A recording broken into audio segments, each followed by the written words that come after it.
कल्याण तालुका police स्टेशनमध्ये 28 जुलै रोजी एक अनोळखी इसमाचा मृतदेह आम्हाला मानमोली गाव या हद्दीमध्ये मिळाला होता.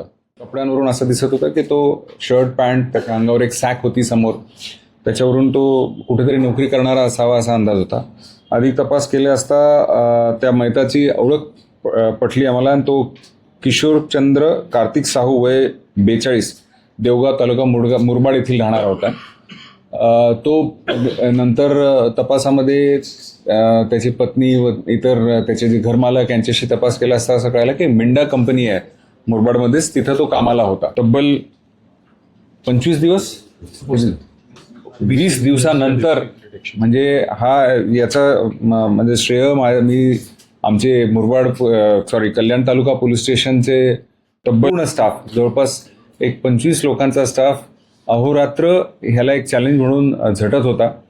आणि त्यामध्ये मग नंतर फायनली ब्रेकडाऊन किंवा ब्रेक थ्रू आम्हाला असं मिळालं. ते दोन्ही आरोपी आहेत सौरभ विश्वनाथ गोल्हे 24 वर्ष वय रायता कल्याणचे आणि ज्ञानेश्वर कंठे 28 वर्ष किनवली माजलगाव तालुका मुरबाड इथले आहेत. हे तिघेही मिंडा कंपनीमध्येच कामाला होते आणि त्याच्या ओळखीचे होते. त्याच्या मागचं कारण बेसिकली ह्याचं थोडंसं समलैंगिक हे होते, तो त्यांना छेडत होता. हा सिनियर होता तिथे आणि हे तिथं टेम्पररी वर्कर म्हणून काम करत होते. त्याच्यामुळे त्या एका दृष्टीने ते सुपिरियर होता, सिनियर होता, त्यांना ते सारखं चीड होती त्याच्याबद्दल. आणि म्हणून मग त्यांनी त्याचा उठसूट त्याला छेडणे किंवा हे करणे अशा प्रकारचं त्याचं हे होतं. त्या चिडेच्या ह्याच्यामध्येच त्यांनी या दोघांनी ठरवलं की ह्याचा काटा काढावा.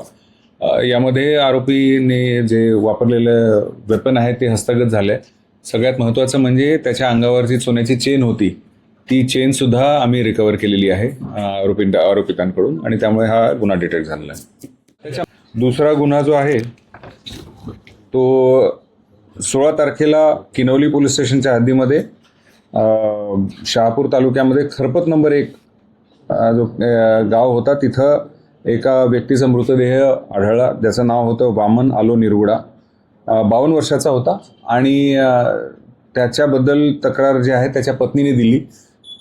ते जेव्हा घटनास्थळी आम्ही पोहोचलो त्या ठिकाणी असं दिसलं की त्याच्या अंगावर कुठल्या तरी धारदार शस्त्राने त्याच्या मानेवर वार केले होते, बहुधा कुऱ्हाड किंवा अशा तत्सम शस्त्राने. तिने अशी हकीकत सांगितली की तिचा पती जो आहे तो रात्री शेतामध्ये कामासाठी निघून गेला, रात्री उशिरापर्यंत काम करून यायचा परंतु पहाटेपर्यंत जेव्हा आला नाही तेव्हा ती त्याला शोधायला गेल्यावर त्याला दिसलं की नदीकाठी तिचा पती जो आहे तो मृतावस्थेत होता आणि त्याच्या अंगावर कोणत्या तरी शस्त्राने वार केल्याचे घाव दिसत होते. यामध्ये सुद्धा सगळ्यात मोठा चॅलेंज की अति दुर्गम भागामध्ये हे मृतदेह होतं. तिथेही कसल्याही प्रकारचं CCTV कॅमेराज किंवा कोणतेही सुगावा नसताना देखील किनवली पोलीस स्टेशन त्याचबरोबर LCBच्या स्टाफनी तांत्रिक विश्लेषणाच्या आधारे एक संशयित इसम जो होता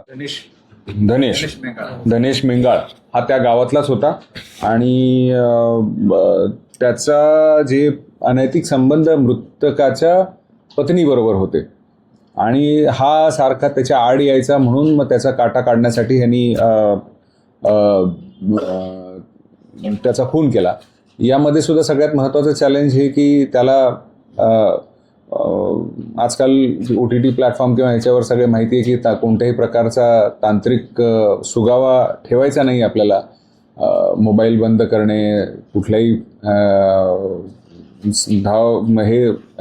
विटनेसेस नाही राहायला पाहिजे. पण तरीसुद्धा या दोघांचे अनैतिक संबंध होते याबाबत आम्हाला माहिती तांत्रिक विश्लेषणाच्या आधारे व त्याचबरोबर आमच्या सोर्सेसकडून किंवा जे गोपनीय सूत्र ह्यांच्यावरून मिळाली.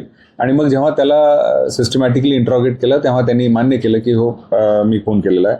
यामध्ये सुद्धा जो गुन्ह्यात वापरलेला हत्यार आणि हे आपण